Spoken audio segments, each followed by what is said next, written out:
People's Organization Manipur IPOMGE ahum suba hudokiba numit ka mari lenana the role of media in conflict resolution haiba themda thoram ama pangthokpal loinana saklen ama senkhre right dine and retreat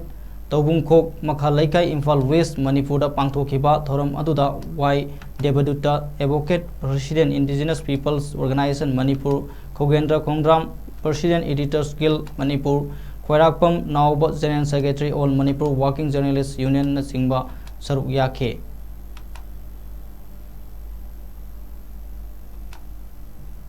somna ngasai phamam du aswada phamdune akhoi de kon phamse ga du pham ga leine man de khoi di to an vision na da to an mi ya da khoi di ai khoi gi leili basana patham na traga na khoi gi kanglon di gi mong di gi khoi di hindu ko ya de madu gi kanglon di mong de le ko wa to du shi adu meda gi mong yong di meda gi kanglon ha ya gi di am chi na pass ho adu na media re am thona pha laila su am na haiba activities is ati no wangba understanding wangba thona le badumba kudi masigi kano se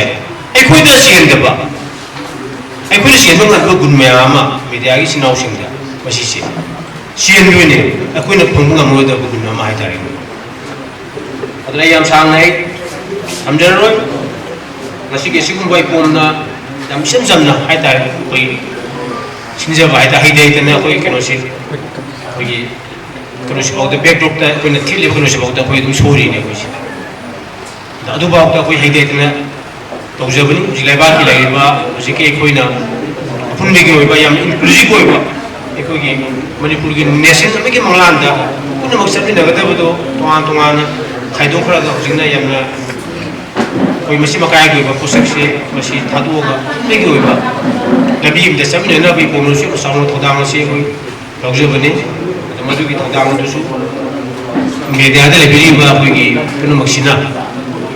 ena tugumba irak matam da su khabara da ke di thok matam da su apna inclusive oi ba wene content be aba adugumba photo ling be ki apam do I pong mus lagai ne thamjage me chi gi hok matam da tangai phlen asem ga fake matam da me ata be tham na to an ba mani maduna situation ka bel do por mane hojik di